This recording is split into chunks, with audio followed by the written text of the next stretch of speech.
name is Bernardo Bruzzone, and I'm the regional editor for Oxford Business Group in Africa. Today, I will be speaking to Mr. Lotfi Ben Mahmed, Minister of Pharmaceutical Industry of Algeria. Monsieur le ministre, merci beaucoup d'être avec nous aujourd'hui. Premièrement, je voudrais savoir quelles sont les priorités de ce ministère de l'Industrie pharmaceutique dont vous êtes en charge.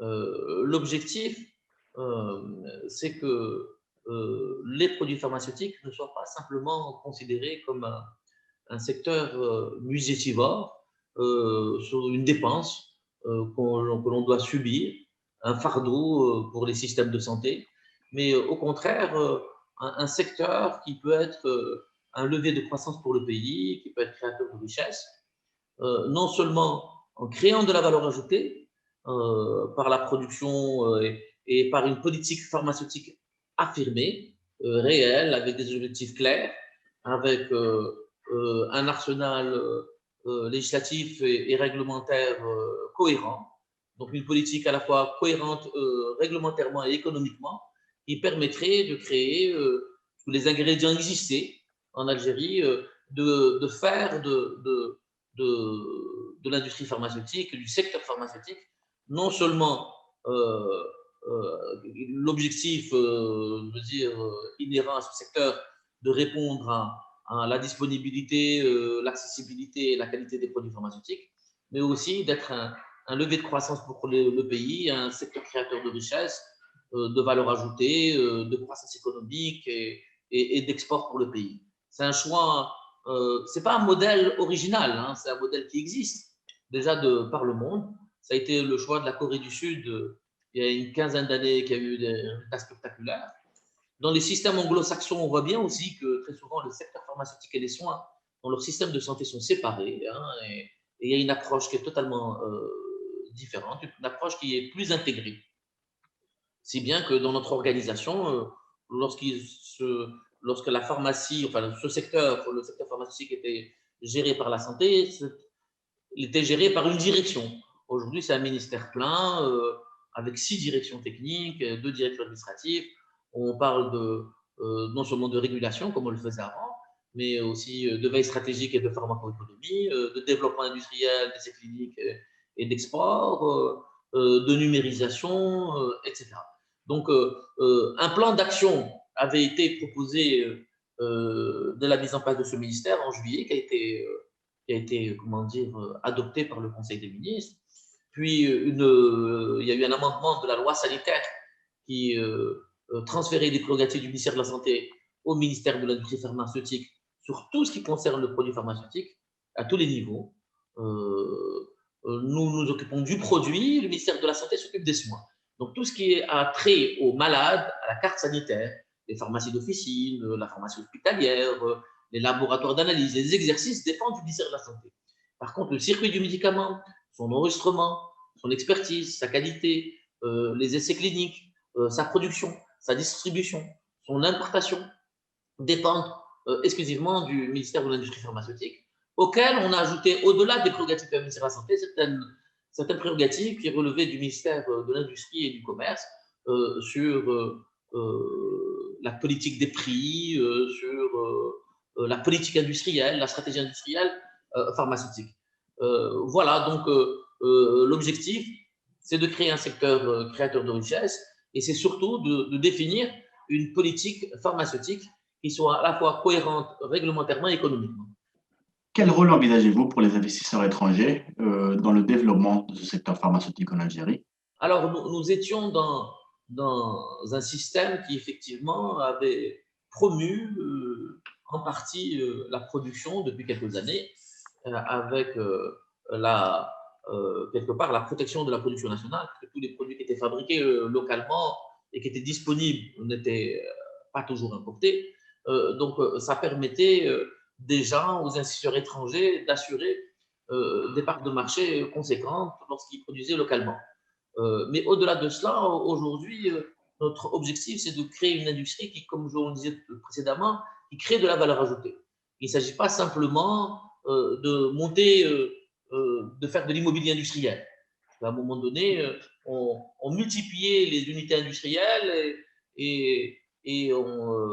sans avoir une analyse sur la valeur ajoutée qui était créée. Et on pouvait tomber dans le biais qui s'était fait, si on veut faire un parallèle avec l'automobile à un moment donné, où certaines automobiles qui étaient montées en Algérie coûtaient presque 2 fois plus cher que les voitures qui étaient achetées finies précédemment.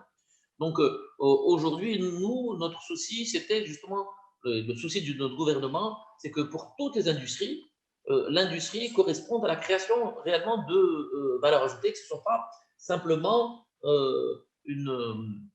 comment dire, une politique dogmatique avec des effets d'annonce sur une industrie qui n'en était pas une.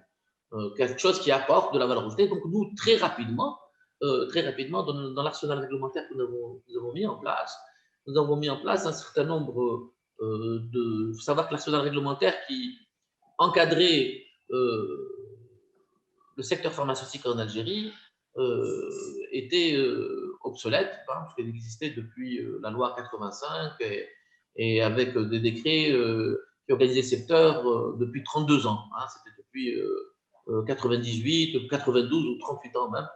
Donc, il a fallu, dans un premier temps, mettre en place l'Agence nationale des produits pharmaceutiques, mettre en place les décrets sur l'homologation, l'enregistrement et le comité intersectoriel de prix, dans lequel on a mis des axes forts hein, sur l'enregistrement accéléré pour les produits qui nous intéressaient, les produits à forte valeur ajoutée, notamment les biosimilaires et l'oncologie ou les produits qui à faire de valeur ajoutée économique ou sanitaire, mais aussi dans lesquels aussi on a mis en place la possibilité d'enregistrer pour l'export, d'enregistrer des produits hors nomenclature, des produits. Donc, on a créé les conditions pour que l'Algérie devienne quelque part un paradis export pour le pharma. C'est notre concept. Alors, on l'a fait tant au niveau de la liberté économique de la fixation des prix pour l'export que pour la facilité d'enregistrement, la facilité de produire des médicaments pour l'export. Nous avons puis par la suite travaillé, et ça a été adopté par le Conseil du gouvernement, après avoir quelque part mis en place les décrets et arrêtés qui comment dire, encadrer, mettez en place plutôt des outils de régulation. Là, nous mettons en place la réglementation et les décrets qui permettaient de réguler les activités pharmaceutiques. Donc, il y a une nouvelle définition de l'établissement pharmaceutique qui est mis en place, un nouveau cahier des charges à l'importation, un cahier des charges qui existera aussi pour l'exportation, pour les bonnes pratiques de distribution. Pour ce qui est des intervenants extérieurs, ils trouveront désormais un cadre réglementaire clair, transparent, qui sera numérisé totalement d'ici la fin de l'année, où ils sauront exactement ce qu'ils peuvent faire, comment ils peuvent le faire, avec des règles du jeu qui sont tout à fait transparentes et claires. Et là, notre principal objectif, c'est de créer de la richesse en Algérie. Donc, on veut des relations win-win avec les laboratoires. Et nous avions, ça et là, nous avons pris nos prérogatives, nos attributions nous ont été mises en place à partir d'octobre. Et dès les 3 premiers mois, à travers la régulation que nous avons mis en place, nous avons vu qu'effectivement, il y avait comment dire, que ce soit au niveau de l'importation ou de la production, des failles importantes. Des produits qui étaient importés, qui étaient en surstock, qui périvaient en Algérie. Des produits qui étaient insuffisamment importés alors que nous en avions besoin. Et tout cela dans les mêmes laboratoires, parce que peut-être ils étaient un peu moins comment dire, lucratifs, c'est-à-dire en termes de bénéfices pour les laboratoires. Donc, nous avons mis en place, à travers la nouvelle réglementation, une véritable responsabilité pharmaceutique, comme elle existe dans tous les pays avancés dans le monde, avec une agence et une responsabilité pharmaceutique qui sera assumée par les établissements, tant sur la qualité que sur le réglementaire et que sur la disponibilité des produits pharmaceutiques. Et sur la valeur ajoutée, c'est ça qui est important, nous avons mis en place aussi un système qui nous permet de valoriser ce qui est créé en Algérie. Parce qu'à un moment donné, nous avions par exemple des entreprises qui produisaient en Algérie, mais qui nous vendaient leurs matières premières 300 fois plus cher que d'autres concurrents. C'est-à-dire que la valeur ajoutée était externalisée vers le pays d'origine et ce n'était d'aucun apport pour l'Algérie. Et les produits, même s'ils n'étaient pas vendus, ils pouvaient périmer sur le territoire algérien, entre guillemets, la culbute était faite à 300 fois le prix. Donc nous étions dans une économie extravertie. Finalement, pouvez-vous nous parler un petit peu de quelle place vous voyez pour l'Algérie en tant qu'acteur régional et international de l'industrie pharmaceutique? Nous avons des atouts. Nous avons des atouts certains. D'abord, en termes de relocalisation des productions que veut, qui à l'heure de la pandémie a été cruellement ressentie, par exemple, par l'Europe. Nous avons la proximité avec l'Europe qui leur permettrait de localiser un certain nombre de productions avec l'énergie peut-être la moins chère au monde, avec des ressources humaines qui sont très accessibles et qui sont très bien formés. Nous avons 12 universités de pharmacie en Algérie. Vous savez, l'Algérie est connue maintenant pour exporter son personnel médical à travers l'Europe et à travers le monde. Donc, nous avons une formation académique de haut niveau, d'ailleurs, qui nous a permis de créer cette industrie. Et nous avons un marché aussi. Nous avons un marché, nous avons le plus grand marché africain, plus de 4 milliards d'euros aujourd'hui, entre l'importation et la production.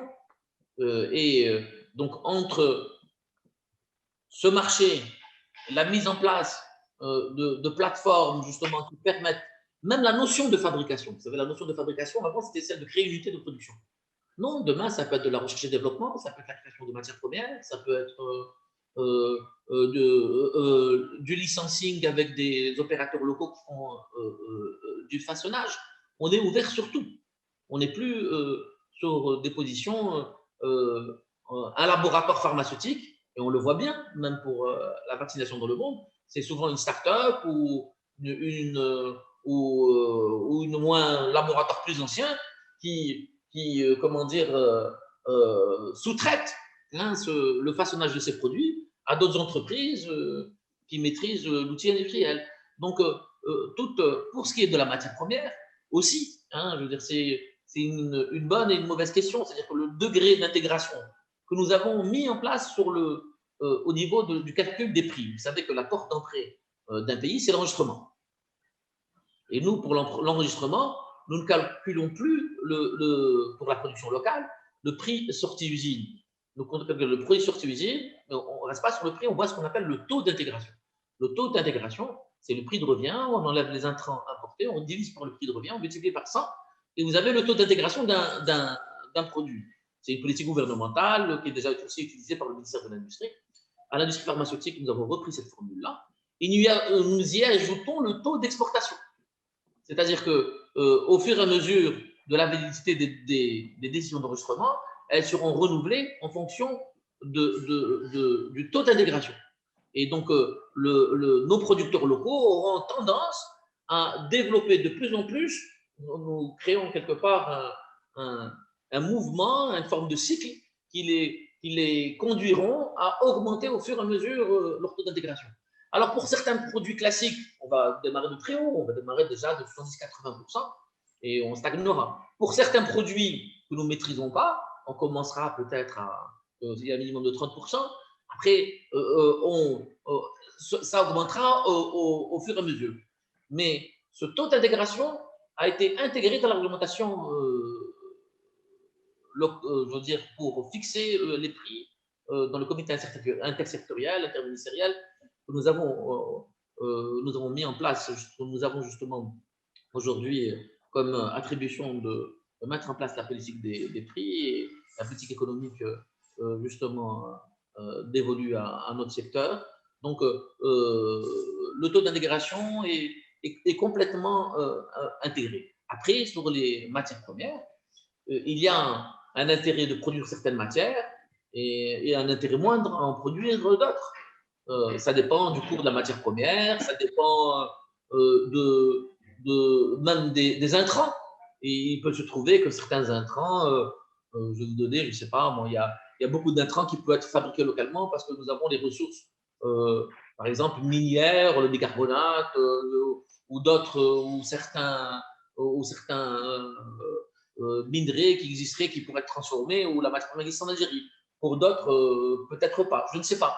En tout cas, nous travaillons là-dessus. C'est un axe fondamental, c'est un des axes nous développons pas simplement, et d'ailleurs, c'est une opportunité pour beaucoup d'industries dans le monde, hein, parce que l'industrie pharma, c'est pas que le produit pharmaceutique, c'est aussi tous les intrants, c'est tout ce qui accompagne l'industrie pharmaceutique.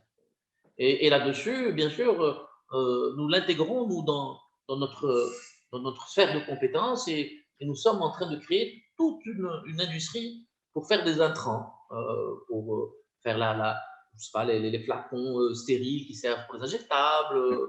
D'ores et déjà, on a trouvé ridicule. Nous avions des dizaines et des dizaines d'imprimeries en Algérie et beaucoup, par méconnaissance simplement du marché local, continuaient à importer leurs étuis alors qu'ils étaient fabriqués localement. Et qu'on avait même des fabricants locaux qui exportaient ces étuis-là. On était dans un système qui n'était pas du tout intégré. Donc, c'est tout l'intérêt d'avoir créé ce ministère, c'est d'avoir d'abord une vision complète, globale, économique, et qui met non seulement en premier lieu, bien sûr, l'intérêt de la protection de la santé publique, parce que notre ministère est issu de la loi sanitaire. Il peut y avoir plusieurs ministères dans un État qui protègent et sont là pour protéger, sont issus de la loi sanitaire. En Algérie, c'est ces deux ministères, c'est la santé et le ministère de l'industrie pharmaceutique. Et pour notre part, donc, nous restons sur cette logique, bien sûr, de protection de la santé publique, avec cette vision de cohérence économique et de développement du pays. Mais écoutez, nous sommes les premiers producteurs de la région. Ça se sait peu, mais vous pouvez voir en valeur et en nombre de boîtes, vous verrez que la production de l'Algérie dépasse le Maroc et la Tunisie réunis, de loin. En nombre d'unités industrielles aussi. En plus, avec des unités industrielles qui sont aux dernières normes internationales. Certains sont robotisés, ce qui n'existe pas dans beaucoup d'autres pays de la région. Ce tissu industriel récent ou aux normes internationales, être le premier marché africain, être le premier producteur de la région et de loin, nous permet d'avoir l'ambition légitime d'être un hub local. Il était assez paradoxal d'être le premier producteur et avec, vous savez, nous avons encore, nous n'avons pas simplement l'ambition, hein, ce sont des unités de production qui étaient quelque part bloquées par l'ancien système, qui avait, pour des raisons tout à fait diverses et variées, bloqué un peu l'enregistrement. Nous avons des centaines de produits qui sont prêts à être produits nouveaux, hein, qui vont très largement augmenter notre gamme et sur des aires thérapeutiques comme les stériles, injectables, l'oncologie et les insulines qui seront mis sur le marché 2021 et 2022. Et ça nous permettra d'atteindre l'objectif tracé dans le programme de M. le Président de la République, à savoir 70% de satisfaction de nos besoins. On y arrivera très largement. Mais au-delà de ça, ça nous permet d'avoir l'ambition, effectivement, que nous serons le seul pays, je veux dire, à avoir ces capacités industrielles. Et c'est pour cela que, naturellement, notre territoire et notre marché deviendra trop étroit pour nos industriels. Et ils se projetteront tout à fait naturellement. De plus, je vous ai dit, on a des atouts, notre profondeur stratégique, le coût de notre énergie, nos ressources humaines et notre législation. S'il y avait des sociétés savantes qui faisaient la comparaison, ou bien des cabinets juridiques, entre la législation actuelle au niveau pharmaceutique et celle qui existe des autres pays, vous verrez que nous sommes réellement dans l'innovation, dans l'ouverture, et on offre vraiment des possibilités. Ça se sait peu.